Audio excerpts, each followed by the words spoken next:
Los cuatro representantes, los cuatro países miembros de la Comunidad Andina de Naciones, organismo internacional que tiene su sede en Lima y que en esta oportunidad, en este periodo, es liderado por un embajador peruano, el embajador Gonzalo Gutiérrez, han discutido y tomado decisiones respecto de la criminalidad organizada transnacional y han reafirmado el compromiso de seguir articulando fuerzas.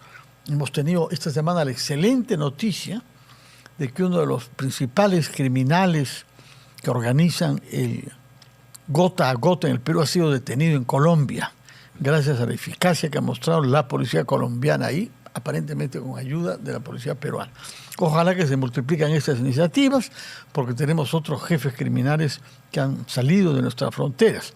Sobre todo se está esperando la captura eventual del monstruo. Pero en fin, no sabemos dónde está exactamente, aparentemente no en el Perú. Señor Gutiérrez, ¿qué es lo que han decidido ustedes cuatro? Es decir, el Perú, Colombia, que tiene la presidencia pro tempore de la comunidad, ¿no? Bolivia y Ecuador. Buenas noches, señor Carvalho. Buenas noches, efectivamente. En la Comunidad Andina, ya desde enero del año pasado, a raíz de toda la crisis que vivimos en la Comunidad Andina, especialmente los hechos que ocurrieron en Ecuador, con el asesinato de un candidato a la presidencia y con la irrupción en un set de televisión como este, de maleantes armados y que amenazaban a los locutores, pues los cancilleres de los cuatro países andinos, los ministros de policía o de gobierno, se reunieron en dos oportunidades, una virtual y la segunda presencial aquí en Lima, y aprobaron una decisión. Las decisiones son las normas vinculantes de la Comunidad Andina, la decisión 922, por la cual se establece un plan de acción resolutivo. PAR, ¿no? El PAR, sí, que aborda 13 áreas distintas de trabajo con tareas muy específicas. Y desde ese momento hasta el día de hoy venimos desarrollando estas 13 áreas para buscar una mejor coordinación entre los cuatro países en la lucha contra la delincuencia transnacional organizada. ¿Cuáles son esas 13 áreas? A ver. Algunas, al menos, más importantes. No tengo tan buena memoria, pero se las puedo leer porque las tengo aquí. Acciones conjuntas en frontera, cooperación migratoria, cooperación aduanera, cooperación en lucha contra la minería ilegal, cooperación en lucha contra el tráfico ilícito de drogas, operaciones coordinadas militares y policiales en la frontera, cooperación en inteligencia, cooperación en la lucha contra el tráfico de armas pequeñas y municiones, cooperación en materia penitenciaria, capacitación en la lucha contra la delincuencia transnacional organizada, la creación de una red andina de comunicación 24/7, realizar un foro internacional para discutir el tema y finalmente establecer un observatorio que analice ya desde un punto estructural el fenómeno de la delincuencia transnacional organizada. Son las líneas, son los ejes de este plan de acción resolutivo. Así es. De acuerdo. Lo que pasa cuando uno escucha esos objetivos, algunos de ellos pueden oponer a los países. Por ejemplo, el tráfico ilícito de oro de pronto perjudica a un país y beneficia a otro. Quizás hay uno de los países miembros, no hay por qué nombrarlo, que esté exportando oro que no produce y cuyo origen no se conoce. De pronto viene del Perú. Entonces estamos ante una realidad que puede ser delicada a ser abordada en común. En todo caso, de ninguna manera, desde una perspectiva oficial, ninguno de los países prohija o alienta un contrabando ilegal de, en este caso, de oro o de minerales ilegalmente extraídos. Y hay una voluntad clarísima de seguir luchando contra esto. Dicho sea de paso, existe desde hace ya buen tiempo una decisión, la decisión 774, que inclusive habilita a los países para hacer una serie de medidas contra la minería ilegal, entre ellas hasta adoptar medidas para tomar los equipos, controlar, destruir equipos que están explotando ilegalmente recursos mineros en los países de la subregión. Pero aparte de eso, a partir del Plan de Acción Resolutivo, ya hay acciones de cooperación muy claras. Por ejemplo, y lo puedo mencionar de una manera muy general, los sistemas de inteligencia de todos los países están conversando ya desde un inicio e inclusive tienen un sistema de comunicación ya establecido. Quisiera yo creer que a través de este movimiento de información se están produciendo internacionalmente estas capturas contra líderes de estas bandas organizadas. En este caso es un personaje que se llama, o se hace llamar alias Dios. Bueno, hemos conversado con un colega colombiano que nos ha dicho, parece que este señor no se creía mucho, por el alias que usaba, ¿no? Pero bueno, dicen que esperamos que sea la caída de ese tipo de dioses, ¿no? Ojalá. Sí, pero digamos, en esa área, en otras también venimos trabajando. Por ejemplo, entre Ecuador y Colombia ya se está poniendo en práctica lo que se llama One Stop Control, un control único en la frontera, en Rumichaca, cerca de Ipiales. Y esperamos que ese plan piloto que está desarrollándose allí pueda replicarse en las distintas fronteras. Un solo control en donde hay autoridades de ambos países. Así es, y que directamente pueden compartir la información. Nosotros tenemos los CEBAF en muchas fronteras entre el Perú y otros países que tienen un tipo de información similar para controlar. Pero también estamos en el proceso de desarrollar una base de datos que tenga información sobre personas requisitoriadas, personas buscadas, a la que puedan acceder en tiempo real las autoridades de los distintos países. Y complementando a eso, un sistema de comunicación entre las autoridades.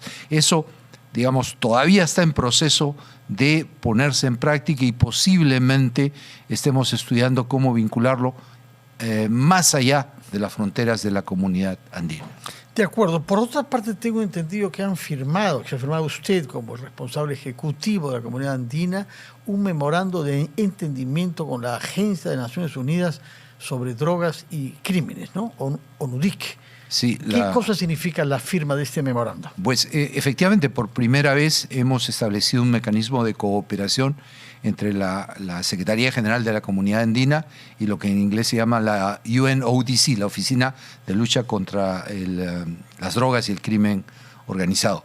Esto es un mecanismo para establecer fondos, obtener fondos y financiar proyectos conjuntos que se orienten de manera muy directa y específica a la lucha contra el crimen.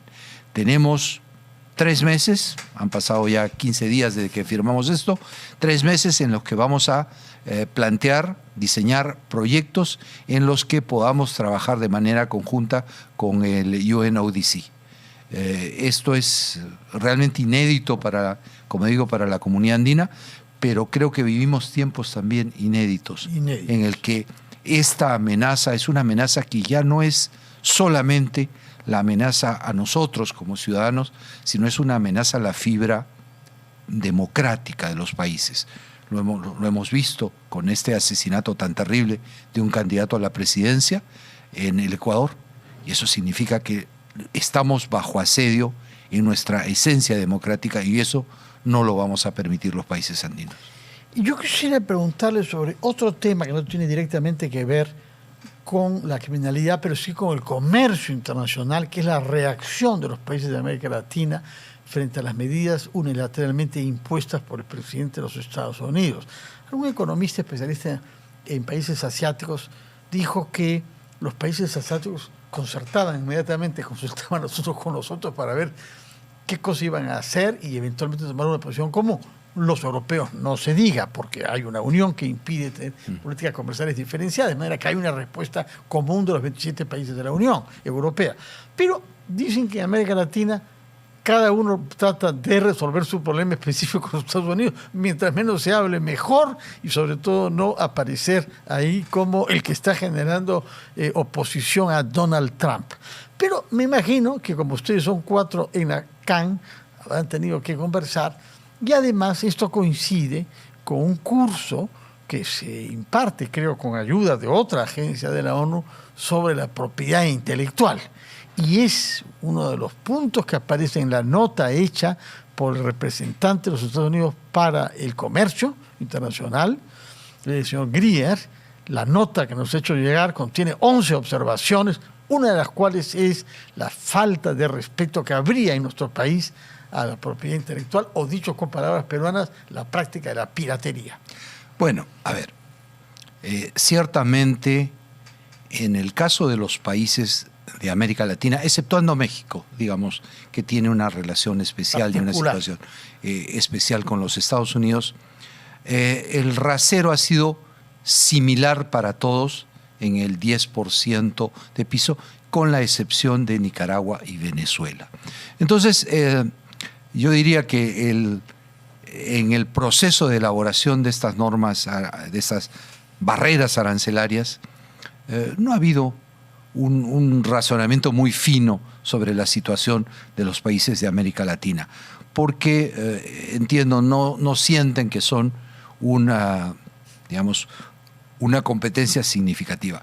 Sin embargo, un arancel del 10% nos puede ser perjudicial por un lado, quizás beneficioso por otro.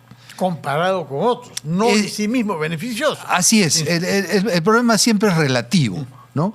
El ejemplo quizás más evidente que hemos estado analizando aquí en la comunidad andina es el del café, ¿no? O sea que se han puesto de acuerdo entre los cuatro. No, estamos estudiando. Ya. Todavía no hemos... Café hay en Colombia, hay en Ecuador, no sé si en Bolivia también. También produce, y el Perú produce... Perú por supuesto. Un café orgánico. Hay casi tantas hectáreas de café como de papa ahora. Así es, y tenemos incluso cerca de la frontera, en Sandia, en Puno, un excelente café, zona de selva punense. Así es. Pero buenos competidores de estos son algunos países asiáticos, Vietnam, por ejemplo. Que tienen una tasa muchísimo más elevada. Así es por lo menos más de 4 veces la tasa que tienen los países andinos. Entonces, allí eventualmente podría representar una oportunidad. Pero estamos justamente concluyendo dentro de la Secretaría General un estudio, que lo hemos hecho muy rápidamente desde... ¿Sobre el café específicamente? No. Sobre todas estas medidas. Este estudio vamos a coordinarlo con la presidencia pro tempore, que la tiene Colombia, y posiblemente de allí vayamos a sentarnos a reflexionar juntos. Yo no adelanto qué posición pueden tener los países, cada uno también... Por lo menos se concerta. Por lo menos intercambiemos información para ver si los análisis que estamos haciendo son válidos.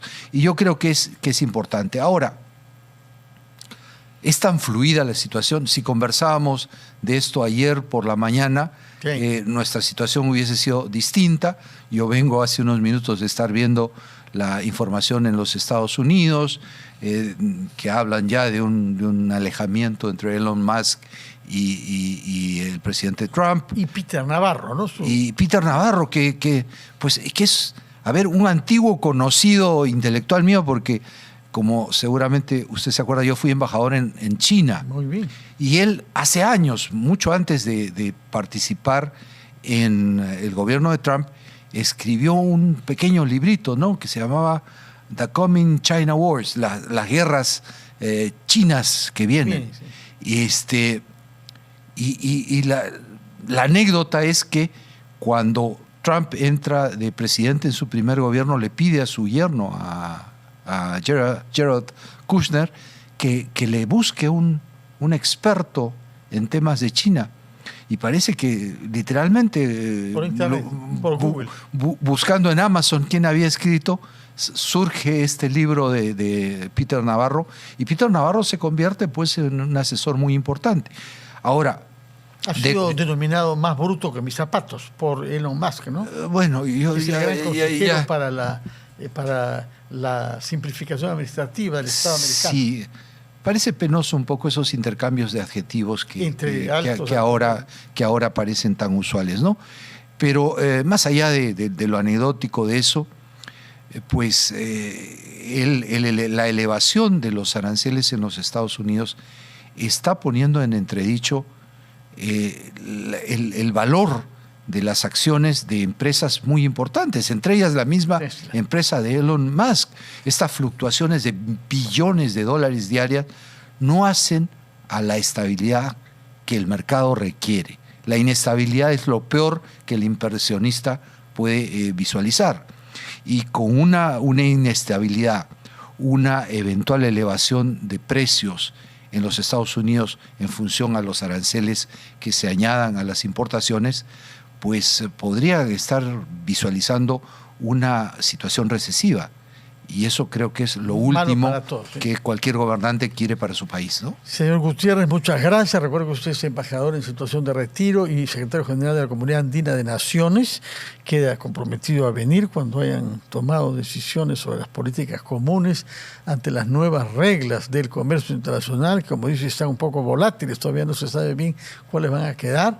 Nos dirá si la situación de los 4 países, Colombia, Ecuador, Bolivia y Perú, sigue siendo la misma frente a Estados Unidos o se producirán diferencias ahí de acuerdo quizás a consideraciones diferentes. Más nos vale revisar los 11 puntos que nos han planteado, entre los cuales está el tema de la propiedad intelectual que usted está abordando en la CAN.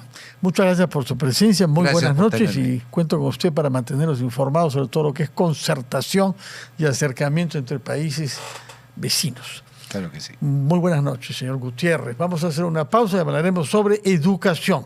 Y lo haremos con el especialista en políticas educativas, Paul Neira, que tiene informaciones, algunas sorprendentes y positivas, incluso sobre las evaluaciones que se vienen haciendo del grado de adquisición de conocimiento de nuestros alumnos. Primero haremos una pausa y despedimos al embajador Gonzalo Gutiérrez.